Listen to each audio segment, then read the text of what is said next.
effectivement en anglais, mais on parle mieux en français. Nous m'a formé, on parle tout en français. Même maintenant, chez vous, vous parlez. C'est beau, on parle français. Hein? So jot this down. What do they speak at home? On parle French. français depuis petit. Tells us a little bit about the culture. Il y en a qui prennent, il y en a qui ne prennent pas. Okay, so, whoops, God, what's that? So what do we, are any of you guys taking French? Anybody take French? So does it sound like perfect French, what he was speaking? I mean, I'm not good at French, but Well, I'll give you a hint, it's not. And the reason is it's kind of morphed into something different, but you can hear a tremendous number of French words and you hear the French influence. What did he look like?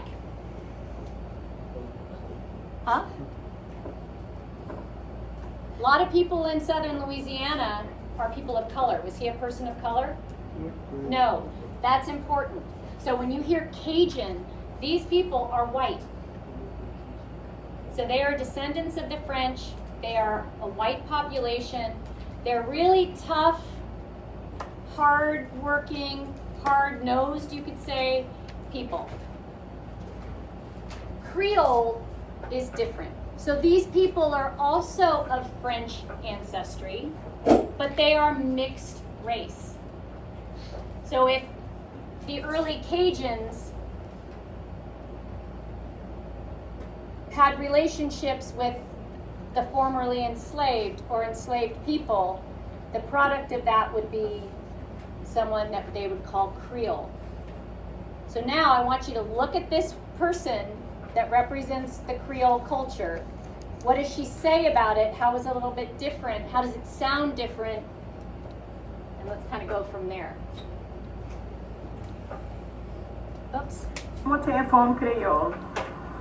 Moi, t'es née ici. Et moi, je l'aime parler créole, comme on peut parler créole. Et moi, crois tout quelqu'un d'autre ici de peut-être comprendre un petit brin créole. Si tu peux, comme on dit avant, si tu peux parler de l'anglais, si tu peux parler créole, tu peux courir dans les places et puis parler créole avec différents mondes. Je trouve un monde créole qui est ciblé pour d'autres mondes, caring pour d'autres mondes. Il y a ta patience, un monde qui parle créole, un monde parle créole, il parle vite. Comme on va dans Houston, il dit, je connais où toi tu from. Tu from Louisiana, parce que tu parles créole et puis tu parles vite. Les mondes créoles parlent vite et je ne connais pas peut-être c'est même. Mais comme je comprends lui, c'est. So, very different. Sounds different, doesn't it? It's an even more kind of distorted French. You can hear little bits of French, but people who speak French cannot necessarily understand Creole. It's a very specific and different language. What did you notice? What did she say about Creole people? What were some of the things that she used to describe them? Yeah. Caring and patient, gentle. Now that, of course, is her description, but a little bit different from tough and self-reliant. And I think the Creole language is at an even greater risk of disappearing than the Cajun. Did you notice that she is light-skinned African American? So she is clearly a person of color, light-skinned, and that is the fact that she's of mixed race. So two very, very different cultures, but very rich cultures in southern Louisiana.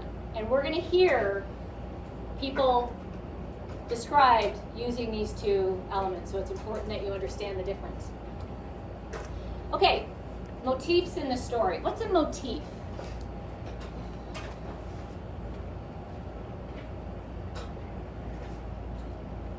Any ideas? Yeah. Motifs lead to theme. Yes, so they're tied to theme. A motif is a pattern. So, James, right? You have a camouflage motif on your sweatshirt. So it's a pattern that's repeated.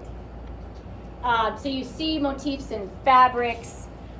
You can see motifs in music when you see a certain type of key used over and over again. So it's when you see a pattern repeated.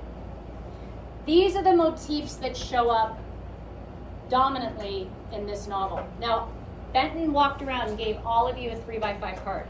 This is going to be your bookmark. And I want you to put annotation reminders up at the top, because you're going to annotate anything that is related to these motifs. So jot them down. Time, memory, and change. I put those on the same line because they're related. Excuse me. So most of the characters in this book are old men in their 80s. They have experienced the passage of time. They refer to different parts of history, things that they experienced. That's an important addition to the text. Their memory is important. They tell their stories, what they remember. Those memories are important motifs. And then change. They often talk about how significantly things have changed or have not changed. Despite all of the time that has passed, 100 years since the emancipation, has life changed all that much for them? Maybe, maybe not. And they will make different references. So you want to note anytime any of these three things are mentioned. Do any of you guys have great-grandparents? Great. How old, Michael? 80? In their 80s? So who is it, a grandma or grandpa? And does he tell you stories? No? You got to get some stories from him. Think of all the... Well, you can still Zoom or FaceTime. Anybody else have great-grandparents? So my dad is in his 80s. And he tells, in fact, he will tell some of the same stories over and over and over again. But they're wonderful stories that someday we're never going to hear again. And those are the important things. If you have grandparents that are in their 70s, in their 80s, listen to their stories. Because once they're gone, those stories are going to be gone too. I had a former student who did the videography program here, like video production. And she videoed interviews with her grandmother and grandfather. And she has this beautiful video, now they're both passed, but where they talk about, how they met and their lives together and their lives as children. It was really a cool thing to have. Yeah. Is it emergency? If it is, go, but otherwise you should wait. Manhood is another. And the word that I want to put up here for you to write down is emasculation.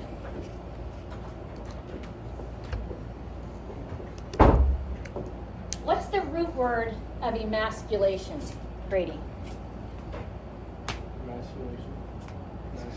Masculine, right? So you hear the word masculine in there. If I emasculate someone, I rob them or I take away their masculinity.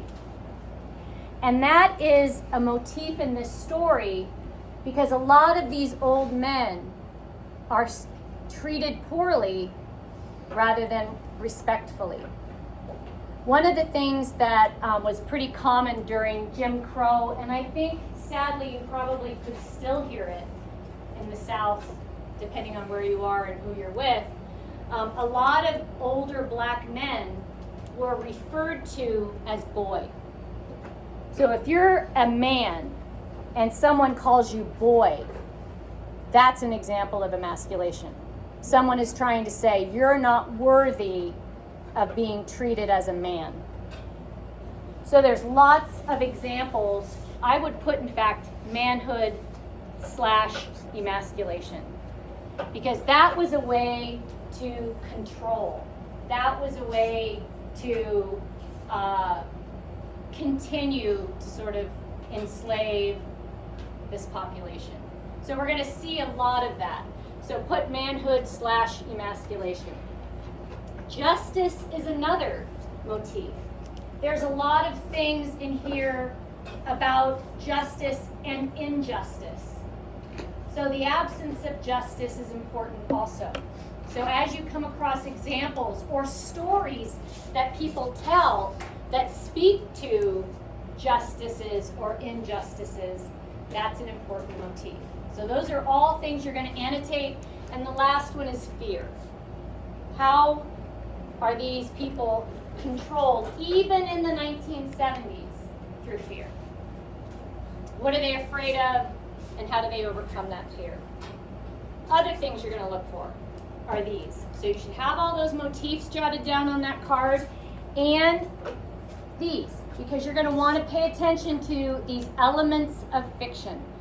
First of all, one of the big elements of fiction is point of view.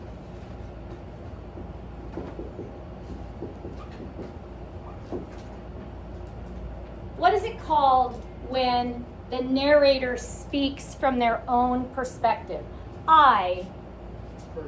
That's first person point of view. Jot this in your notes. First person is when the narrator is a character and you see the story or hear it through their eyes. That's first person. First person point of view is always a little bit unreliable because people can't shed their biases, people can't shed their opinions. That comes into first person point of view. What is the point of view if it's like some all-knowing person or thing that tells the story? What's that called? Third person.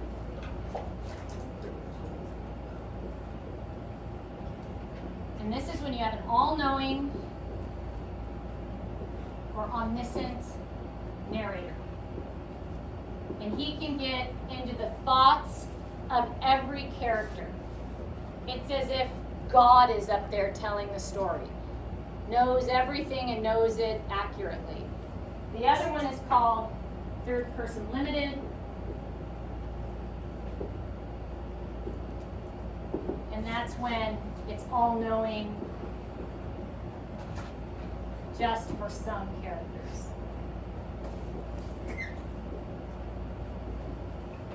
This book is really interesting when it comes to point of view. And I'm going to explain that as soon as we get started on it together. Characters. One of the things that you're going to want to annotate is characters as they're introduced and descriptive information about them. You'll do less of that as you get further into the book because, of course, characters will repeat. But you always want to note significant characters and their descriptions. So make sure that's on your card. And plot. Plot is simply the story that's told, but plot is conflict. So what are the problems in the story? Who's in conflict with whom? Where, are there arguments? What are people worried about? All of that information is important. Setting, we talked about time, place, and environment. So if there's a point in this book where we get a date and it tells us specifically what's going on, that needs to be annotated. You need to say, oh, here's proof. It's 1978. It said so on page 75. Those are things you need to mark. Point of view, we just talked about. Symbol and figurative language. We talked about figurative language with Mad World. Who can give me an example of a literary device that creates figurative language? You got one? Give me a literary device that creates figurative language. What's one thing we did in Mad World? Can you think of any? Symbols? Absolutely. That's figurative language. What else? Maybe think of another one? Yeah. Tone. And tone words. Very important. What else? Personification. simile, metaphor, hyperbole, all of those different literary devices, what authors do when they want you to really pay attention to something, they describe it with figurative language.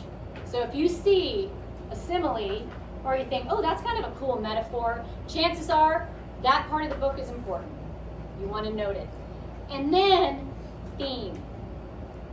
So as we look at all these things, motifs, setting, plot, character, this is the goal.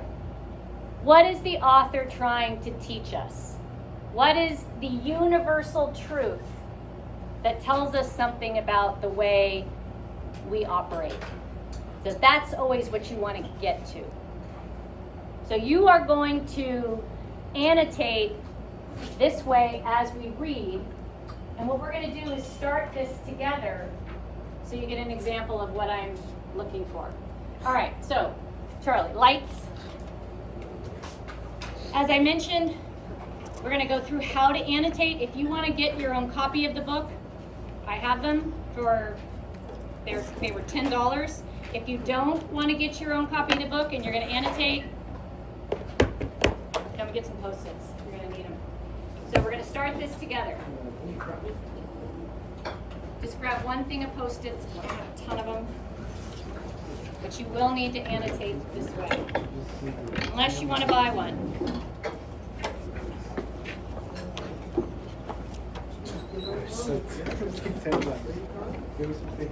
I got you.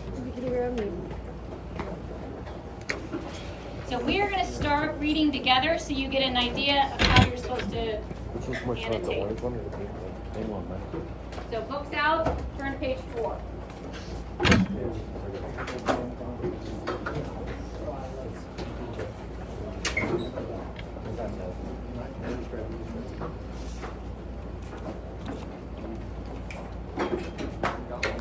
Huh?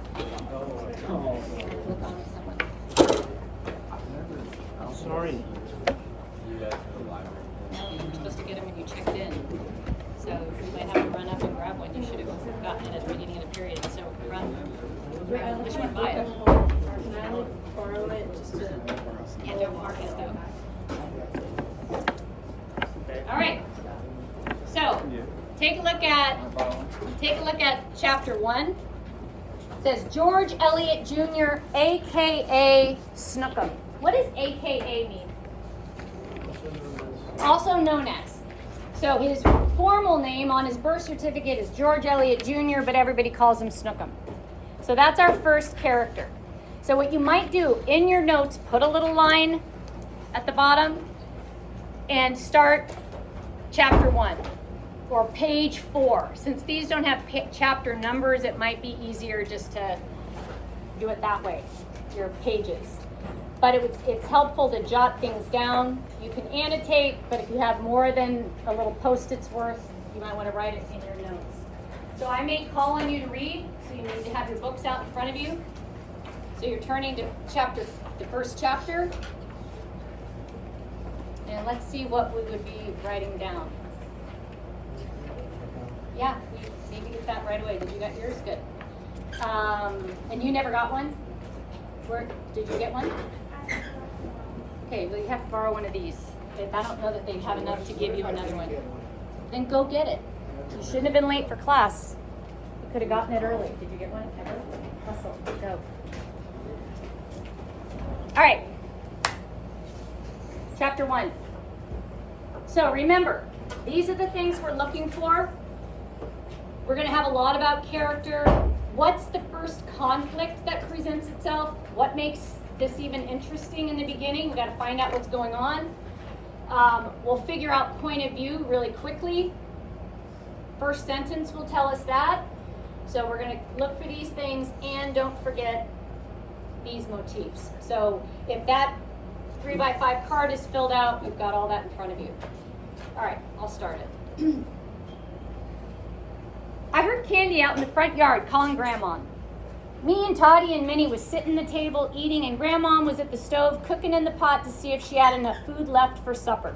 I could hear Candy out in the yard going, "Oh, Aunt Glow, oh, Aunt Glow, oh, Aunt Glow." I jumped up from my chair to see what she wanted, but Grandma told me to sit back down there and finish my food because my name wasn't Glow or Aunt. She looked at me long enough for it to set in. Then she started toward the front door where Candy was still going, "Oh, Aunt Glow, oh, Aunt Glow, oh, Aunt Glow." All right, first paragraph, what's the point of view? First person. What do we know? What do you think about this character? How old do you think he is? Young. It's a kid. It's a child. His grandmother is feeding him. Now, what do you think? Are these people living here in the big house? Or do you think they are probably living in the quarter? Do you think they're wealthy?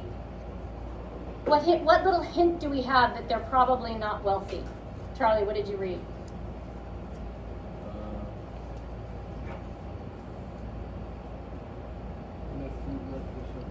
There's not enough food, possibly, for supper. So when it says that Grandma was looking at the stove, looking in the pot to see if she had enough food left in there for supper, that suggests these people aren't living in comfort. So food is scarce, resources are scarce. It's interesting that this Snookum is living with his grandmother and she's the one who appears to be raising him. So that gives you a little insight into him as well. All right, let's see. Somebody want to volunteer to read or am I just going to get you? Emily, will you read the next paragraph? Old Toddy with his snags himself, like the meat and granny, because he thought Grandma would have the explanation of this back down. And I tried to my fist, but he knew I couldn't do it, because he had already copied me and like Mom and Papa and me. And he told me I had a year and I could do nothing no matter what he did. And if I did, he was going to tell Grandma what he was. He told me he could learn, I mean, all he wanted to, and he could make me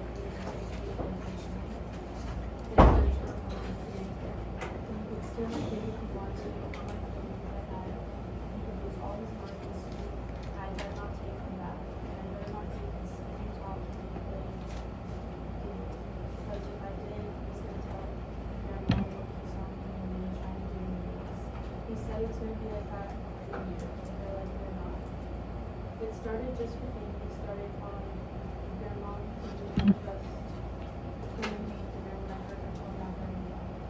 All right, so a little bit more evidence that this is not an adult. What does Toddy have over him? Toddy being probably a sibling or a cousin. What is Toddy kind of blackmailing him with? Yeah. What do you think? Did you read it? What did it say? Grady, what did it say?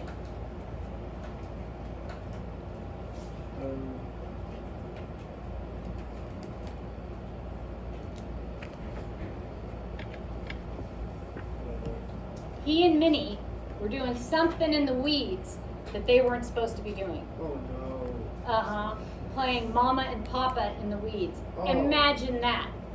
So this kid is young enough that he's going to get in trouble for that, and his sibling is holding that over his head. So that's just more evidence that he's a child. I heard Candy saying, "Snook him in there at the table eating. What's the matter, Candy?" Grandmom said. "Get Snookum out here," Candy said. "Snookum did something wrong?" Grandmom asked her. "Hurry, Aunt Glow," Candy said. "Snookum," Grandma called me. Old Toddy and Minnie jumped up too, and Grandmom looked over her shoulder and said, "Get back in there and eat them turnips. I called Snookum." "How come Snookum don't have to eat his turnips?" Toddy said. "How come just me and Minnie have to eat turnips?" "'Cause I called him," Grandma said. "Now get back in there and finish them turnips." "I ain't no turnip-eating machine," Toddy said. "You better turn into one before I get back in that kitchen," Grandma said. "Snookum, Candy wants to talk to you. Toddy, you and Minnie finish them turnips. Snookum can act a fool and laugh at me out there, but he know I got something on him." Now look at the dialogue. Grandmom is older, right? She's a grandma. Look at how Candy speaks to her. What do you think about that? And the way that she speaks to Candy?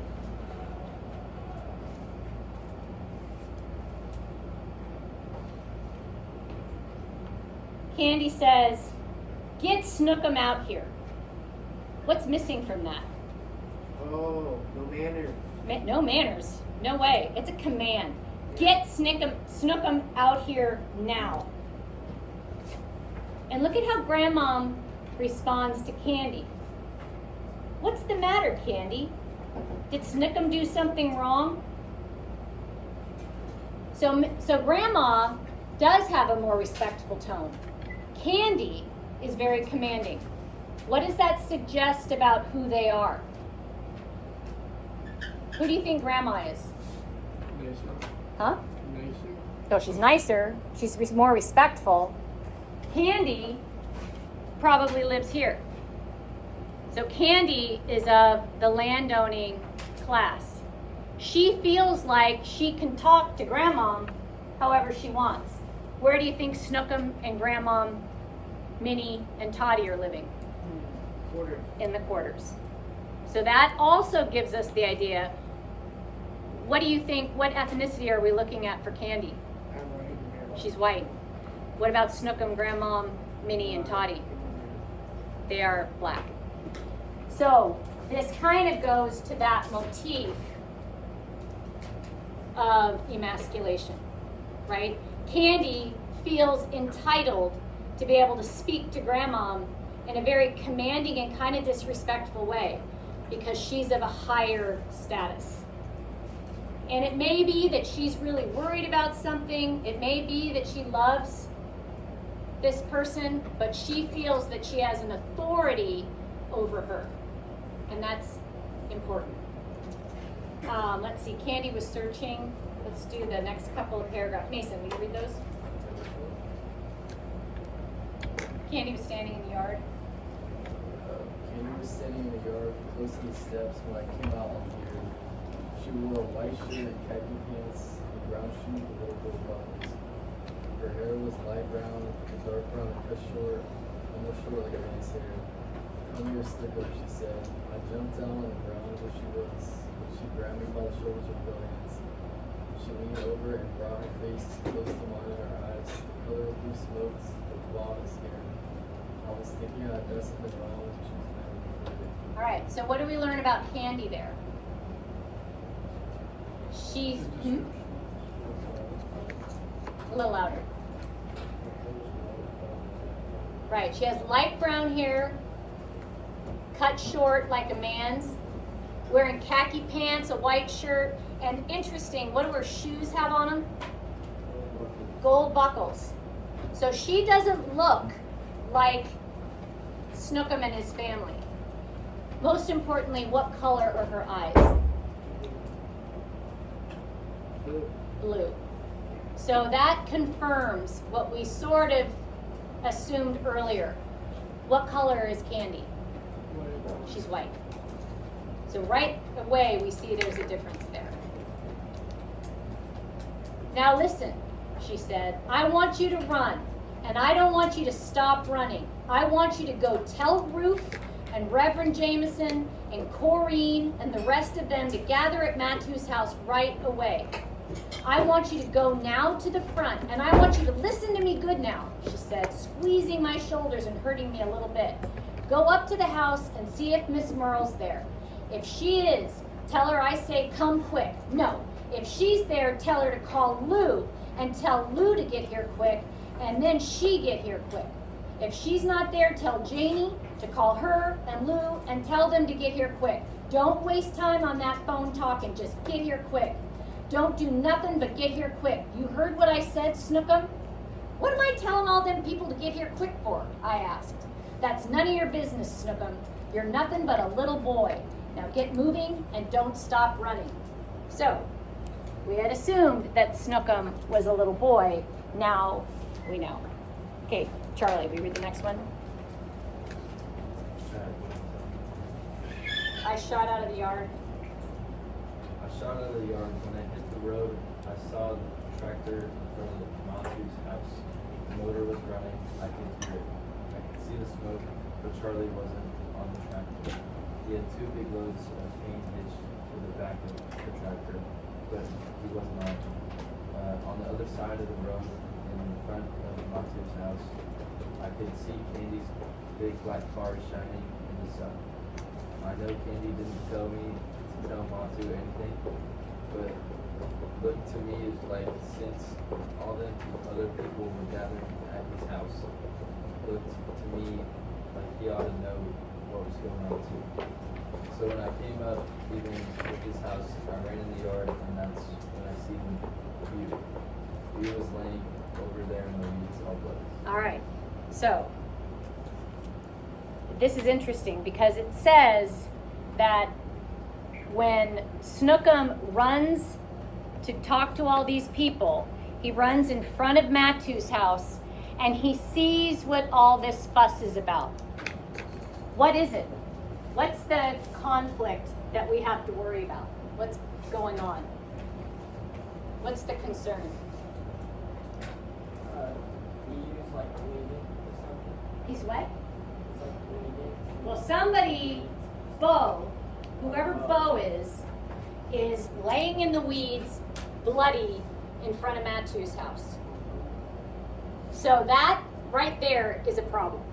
Whoever Bo is, we don't know if he's white, person of color. We have no idea who he is yet, but everybody is very concerned that this guy is laying in the weeds, bloodied in front of Matu's house. We also learned something else about Candy. How do we know now that she is of this land-owning class? How do we know that she's probably from the big house? Because she has an expensive car. She has a big, shiny, expensive car. And people living in the quarters wouldn't have that. All right, let's see what Matu has to say. Get away from there, boy. Matu hollered at me from the Gary. I'm doing something for Candy, I said. You ain't doing nothing here for her here, he said. Now get away from there. Matu was squatting against the wall with a double-barrel shotgun in his arms. He had on that old gray hat that was the color of the ground. He had on a dirty white t-shirt and green pants. He was smoking a cigarette. Matu was black with a white beard. Sorry.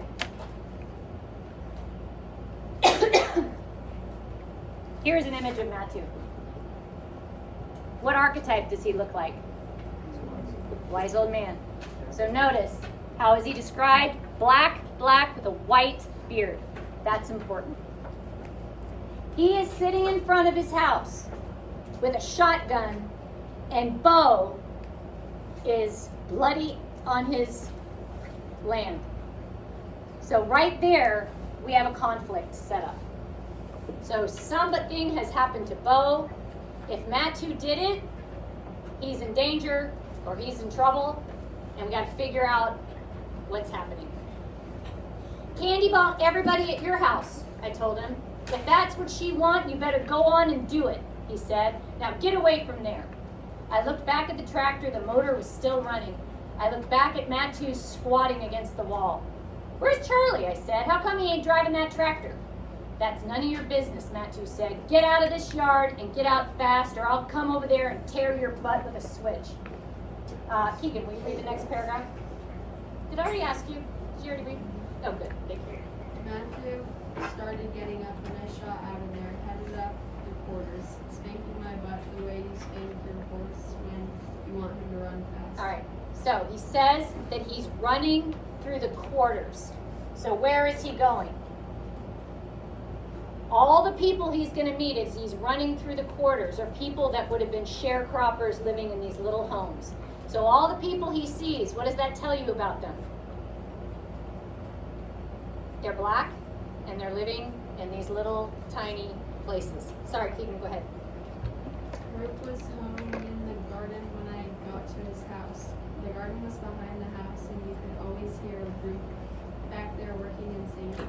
And I told him what Candy had said and he looked at me a second like he was trying to figure out what Candy wanted him for. And all of a sudden he rode the hoe down and started running.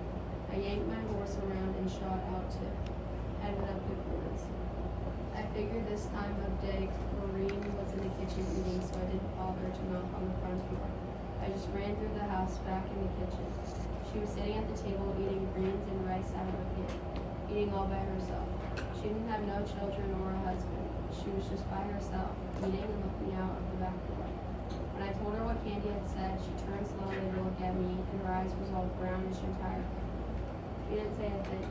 Didn't say or nothing.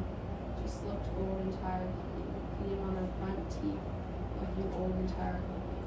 I turned around and shot out of there, spanking my butt the way you spank a horse when you want that horse to run fast. Reverend Jameson had just come out of the house when I ran in his yard. He and Reverend Jameson didn't get along too well. He was always getting on me, saying I should be in the church serving the Lord instead of shooting marbles and playing ball. I told him what Candy had said, and he looked down at the borders, but he couldn't see a thing from here for all the weeds, or he could ask me anything. I had already turned and was headed up the corners. I wasn't going in the people's yards anymore. I was just hollering to the people from out in the road. I didn't see half of the people I was hollering. I didn't even know if there was home. We had too much weeds and bushes even to see the houses sometimes. I just hollered names, running, spanking my butt, and hollering names. Candy want y'all at Matthew's house. Candy want y'all at Matthew's house. Candy want y'all at Matthew's house. Okay, great, thank you. So, all of those guys. Corrine, she lives in the quarters. Ruth lives in the quarters. Reverend Jameson lives in the quarters. And Candy, for whatever reason, is making all of these people show up at Matthew's. When I came up to Marshall House, I was tired and I could barely make it across the pasture up to the flower garden. I didn't go in. I called Janie from the gate, just calling and calling her. Took her a long time to come out on the Gary. And she came out there fussing. "What's the matter with you, boy?" she said to me. "Don't you know Major and Miss B are in there trying to sleep?" "Candy sent me," I said. "She didn't tell you to wake the dead, did she?" Janie looked at me a good while before she came down the steps. She had on a white dress and white shoes and an apron. She was as heavy as Grandmom, but not as old as Grandmom, and not as light as Grandmom. When she took her own good time coming to the gate, I looked at a couple of butterflies flitting around the flowers in the corner of the yard. Home, the butterflies wouldn't have had a chance, but I know Janie would kill me if she even thought I was thinking about coming into that yard. So, what's different about the yard at Marshall House compared to the quarters? Why does he say butterflies wouldn't stand a chance in the quarters? Huh? Well, what's living in the quarters? Do you see flowers? No. What does it talk about over and over again? Weeds, tall weeds. But now we're at the big house and there's beautiful flowers, butterflies. It is a completely different life there than in the quarters. And that's an important distinction. There are beautiful flowers, butterflies, and he's not even welcome to come into the gate. Now, is Janie a member of the landowning family? Is she does she work there or is she a family member? She works there. Why? How do we know that? She has an apron. She's got an apron on. And what about her ethnicity? Is she white? How do we know she's not white? Says she's not as light as Grandma. Right. So she's not as light as Grandmom. She's darker. So it's suggesting there she's a person of color working at the big house, which would have been something a slave would have done before the Civil War. "What's the matter with you?" she said at the gate. "Candy wants you to call Lou," I said. "You say Mr. Lou and you say Miss Candy," Janie said, looking down at me from the other side of the gate. "I don't care how little they is. You still a child. You say Mr. and Miss around me. You ain't too old for me to tan your butt, you know?" "Miss Merle in there?" I asked her. "No, she ain't," Janie said. "Guess you'll have to do then," I said. "Thank you, sir," Janie said, looking over the gate at me. "I appreciate that." "Call Lou," I said. "Tell him Candy want him here right away, and call Miss Merle." And what I just told you no more than a minute ago about saying Mr. and Miss around me, she looked at me a long, hard time, she looked at me hard a long time. That's how they do when they want you to remember something. What Candy want with them down in the quarters? Something to do with Matu and Bo. Bo laying on his back in Matu's yard, Matu squatting there with his shotgun. Janie's face changed quick. She was mad at first, now she was scared. She pushed that gate open and grabbed me by the collar. So why do you think Janie would go from being annoyed with Snookum to now being very much afraid? What could be a reason for that?